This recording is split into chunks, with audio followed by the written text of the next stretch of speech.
You know that expression, when you're in your 40s and 50s, that's a king's age for a man. It's when we're at our most masculine. So it makes sense, us middle-aged dudes love Game of Thrones.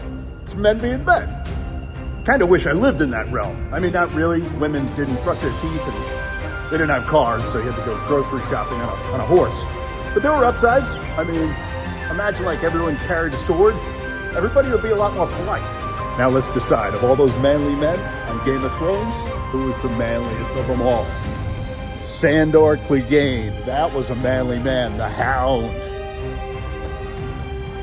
The Hound had to suffer the biggest dick boss in history. The Hound was a badass, but more importantly, he had a raw deal. His brother stuck his face in a fire, so his face is all burned up. So, you know, he had a lot to complain about, but he never complained. You never heard that guy whining, ever. Hound wasn't perfect.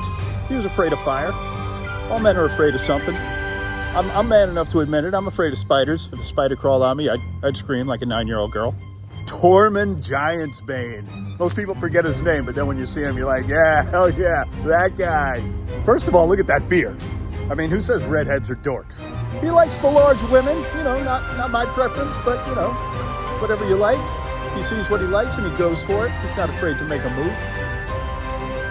Jaime Lannister. Okay, first of all, your name is Jaime. Strike one. Strike two, you're fucking your sister. Not manly. Strike three, you pushed a kid out a window. And all of those things were in the pilot. Yeah, 3 strikes, you're out, man. Fuck Jaime. Prince Oberyn Martell. This guy. Handsome, dashing, confident, crazy about his woman. This guy feared nothing. This guy is fearless. He volunteered to fight the Mountain. Who does that? And he won. He won. Here's the thing. He jabbed him with the spear and then cut his Achilles tendon out from under him and toppled the guy. What happened was he got prideful. He turned his back on the Mountain, right? Kind of stood over him and he's yelling at the crowd. I get it. He was trying to make a point, but there's a lesson there, because you know what? Mountain wasn't really dead and just like swung his meaty fist and like tripped him and then smashed all his teeth out and then crushed his head like a coconut.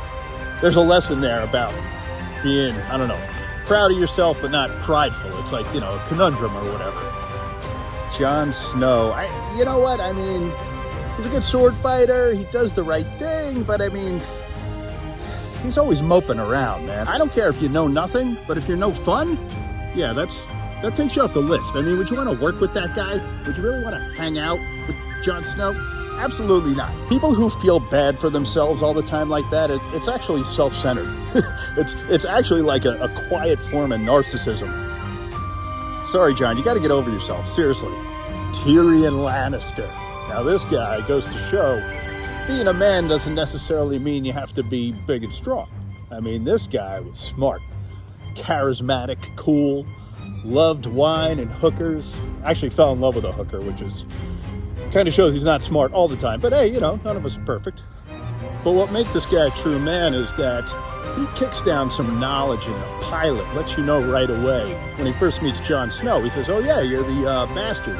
Jon Snow's all like butthurt. And Tyrion tells him, he's like, look man, take your greatest weakness and wear it like armor. This way nobody can ever hurt you. Embrace it.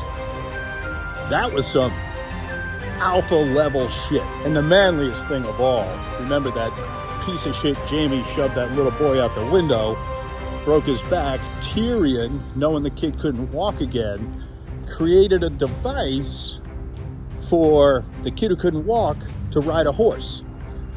That's a man right there. Like seeing someone unfortunate in a bad position and saying, hey, let me help you out. So Tyrion is definitely number 2 manly man. I mean, seriously, like if Tyrion Lannister said, dude, my car broke down at 3 a.m, hey, I'm jumping out of bed to help him out. He'd be a buddy. Number 1, manliest guy on Game of Thrones. This guy, Sir Davos Seaworth, the Onion Knight. This calm, respectable son of a bitch. God, I love this guy. He knows how to fight with a sword. He goes fishing all the time. This dude became a knight because he was a smuggler, And it turns out when this castle was under siege and like the cops who used to bust him were all stuck in this castle, he smuggled in food for them to eat. His enemies. I mean, that's a better man than me. This guy's next level. He was kind to children. He just did everything that a man should do. This is a solid stand-up guy. This guy, it didn't matter what was going on. He was calm, cool, collected, just completely in control. It doesn't matter the zombie army taking over the whole empire. He was just like, all right, let's fight if we got to. Okay. That's a guy who like went his entire life without ever making a dick of himself. Like, I don't know how he does it. If you haven't subscribed yet, it means your testosterone is low. You're lacking the ability to make decisive actions.